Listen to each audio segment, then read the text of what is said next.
So class, I will start the common size profit loss statement. ठीक है. So common size profit loss में आपको profit loss का पूरा फॉर्मेट पता है. तो कॉमन साइज में प्रॉफिट लॉस का फॉर्मेट क्या है? Revenue from operation plus other income, ठीक है, प्लस टोटल रेवेन्यू हो जाएगी हमारी ये, ठीक है. तो टोटल रेवेन्यू यहाँ पे आप कर लीजिएगा टोटल रेवेन्यू, ठीक. एक्सपेंसेस में कॉस्ट ऑफ मटेरियल कंज्यूम है, फाइनेंस कॉस्ट है, अदर एक्सपेंसेस, ठीक है. तो you know very well how to create the common size statement profit loss. Prepare a common size statement profit loss from the following. Previous year की figure दिया है, current year की figure दिया है, ठीक है. पहले और इसमें बेस मानेंगे हम रेवेन्यू फ्रॉम ऑपरेशन को, यानी जो भी डिवाइड होगा वो कहाँ से होगा? रेवेन्यू फ्रॉम ऑपरेशन से. तो 14 लाख और 10 लाख पहले हम फिगर को पोस्ट कर लेते हैं. 14 लाख 10 लाख, ठीक है. फिर नेक्स्ट आते हैं इसके बाद 8,40,000 6,50,000, यानी हमारे पास कॉस्ट ऑफ मटेरियल कंज्यूम दिया है, अदर इनकम है नहीं तो छोड़ देंगे. 14L यानी आपका revenue from operation he base होगा. कॉस्ट ऑफ मटेरियल कंज्यूम की बात कर लेते हैं तो 8,40,000 6,50,000, 8,40,000 एंड 6,50,000 रुपीज़ आई थिंक. फिर नेक्स्ट आते हैं 1,40,000 आपका फाइनेंस कॉस्ट है, ठीक है, और प्रीवियस ईयर में 80,000 है एक्सपेंसेस, ठीक है. नेक्स्ट आते हैं अदर एक्सपेंसेस पे 70,000 अदर एक्सपेंसेस हैं आपके, और फिर क्या है आपका 60,000 रुपीज़, ठीक है. तो 60,000 यानी आपका टोटल जो हो जाएगा 8,40,000 प्लस 1,40,000,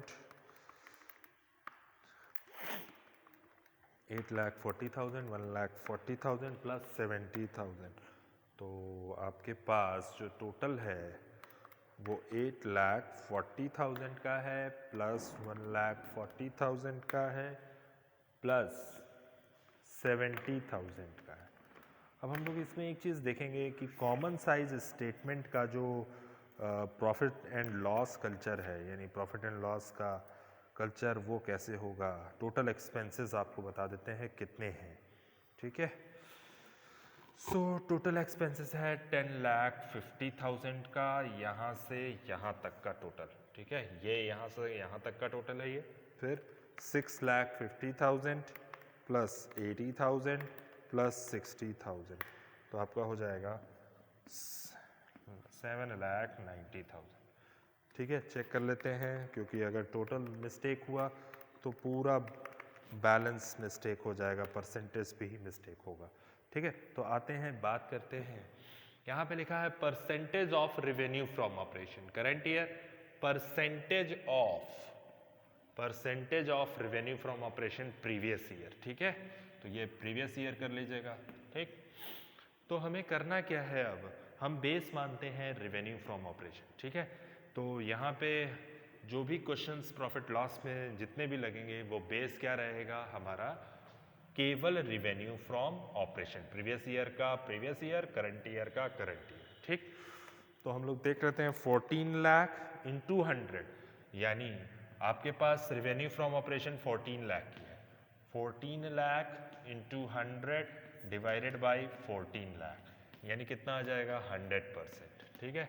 वैसे ही 8,40,000 into 100 divided by 14 lakh rupees, तो आपका 60% आप ये आ जाएगा आपका कॉस्ट ऑफ मटेरियल कंज्यूम. कितना हो जाएगा? 60%, ठीक है. फिर नेक्स्ट आते हैं फाइनेंस कॉस्ट की बात कर लेते हैं. फाइनेंस कॉस्ट आपका 1,40,000 का है into 100 divided by revenue from operation, तो आपका फाइनेंस कॉस्ट जो होगा वो 10% होगा, ठीक है. फिर आते हैं बात करते हैं अदर एक्सपेंसेस की. 70,000 इंटू 100 डिवाइडेड बाई, तो हो जाएगा आपका ये अदर एक्सपेंसेस 5%, ठीक है. फिर आते हैं बात करते हैं प्रीवियस ईयर की. प्रीवियस ईयर में 10 लाख रुपए आपको रेवेन्यू फ्रॉम ऑपरेशन दिया है, इसका भी 100% आएगा. करना क्या है कि ये figure 8,40,000 into 100 divided by revenue from operation, 1,40,000 into 100 divided by revenue from operation, 70,000 into 100 divided by current year का रेवेन्यू फ्रॉम ऑपरेशन. वैसे ही ये भी है 10 lakh into 100 divided by revenue from operation मतलब 10 यानी 10 लाख यानी 100 6,50,000 into 100 divided by 10 lakh revenue from operation 80,000 into 100 divided by revenue from operation 60,000 into 100 divided by revenue from operation ठीक है सो ये हमें करना है 6,50,000 into 100 divided by 10 lakh तो टोटल हो जाएगा आपका 65% ठीक है इसका तो हो जाएगा 80,000 into 100 8% ठीक है 8,000 into 100 80,000 into 100 divided by 10 lakh तो हो जाएगा 8% ठीक है फिर नेक्स्ट बात करते हैं अदर एक्सपेंसेस की 60,000 into 100 डिवाइडेड बाई 10 लाख तो कितना हो जाएगा 6% ठीक है तो ये 6% अब हम देखते हैं 100% क्योंकि फिगर तो हमेशा हम डिवाइड करते हैं रेवेन्यू फ्रॉम ऑपरेशन बेस मानते हैं इसका रेवेन्यू फ्रॉम ऑपरेशन अब हम बात कर लेते हैं नेक्स्ट फिगर की यानी हमारे पास नेक्स्ट फिगर थी कॉस्ट ऑफ मटेरियल कंज्यूम पिछले साल 65 पे थे इस साल 60 पे आ गए 8 पे थे 10 पे आ गए फाइनेंस कॉस्ट 6 पे थी 5 पे आ गई ठीक है अब हम करते हैं प्रॉफिट बिफोर टैक्स यानी प्रॉफिट बिफोर टैक्स कैसे निकालेंगे प्रॉफिट बिफोर टैक्स ठीक है कैसे निकालेंगे 14 लाख माइनस 10,50,000 तो आपका हो जाएगा 3,50,000 फिर इधर आ जाते हैं 10 लाख 10 लाख माइनस 7,90,000 तो टोटल हो जाएगा 2,10,000 रुपीज ठीक है सो अब हम लोग देखते हैं रेट ऑफ परसेंट जो होता है profit before tax how to create the profit before tax rate of percentage ठीक है तो हमारा प्रॉफिट बिफोर टैक्स आ रहा है कितना 3,50,000 into 100 divided by revenue from operation तो आ जाएगा हमारा 25% हमारे पास यानी क्वेश्चन नंबर 4 में आपका 25% होगा ये ठीक है और नेक्स्ट है 2,10,000 into 100 divided by revenue from operation यानी जो भी होगा सारे का कैलकुलेशन आपका रेवेन्यू फ्रॉम ऑपरेशन से होगा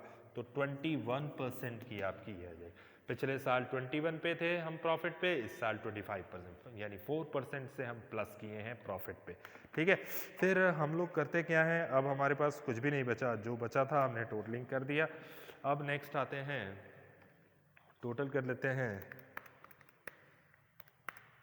ठीक है तो यहाँ पे आ जाएगा आपका 60 + 10 + 5 ये तो 100% ही होगा ये 100% ही होगा यहाँ पे 70 75 ठीक है यहाँ पे हो जाएगा 65 8 and 6 77 यहाँ पे तो टोटल करने का ही नहीं बनता है चलिए तो ये आपका हो गया आज आपका क्वेश्चन नंबर 4 ठीक है तो revenue from operation he profit loss में बेस मानते हैं कॉमन साइज प्रॉफिट लॉस में ठीक है सो इसके बाद का क्वेश्चन आप लोग कर लीजिएगा 4 5 6 सारा सेम है और 6 में आपको बता दें रेवेन्यू फ्रॉम ऑपरेशन गिवन है ठीक है और purchase stock in trade revenue from operation है तो इनकम हो जाएगी टोटल यहाँ पे लिखिएगा revenue from operation total revenue ठीक है कॉस्ट ऑफ मटेरियल कह रहा है कि purchase and stock in trade expense है माइनस कर दीजिएगा चेंजेस इन इन्वेंट्री माइनस करेंगे फिर अदर इनकम है other income revenue from operation में प्लस कर लीजिएगा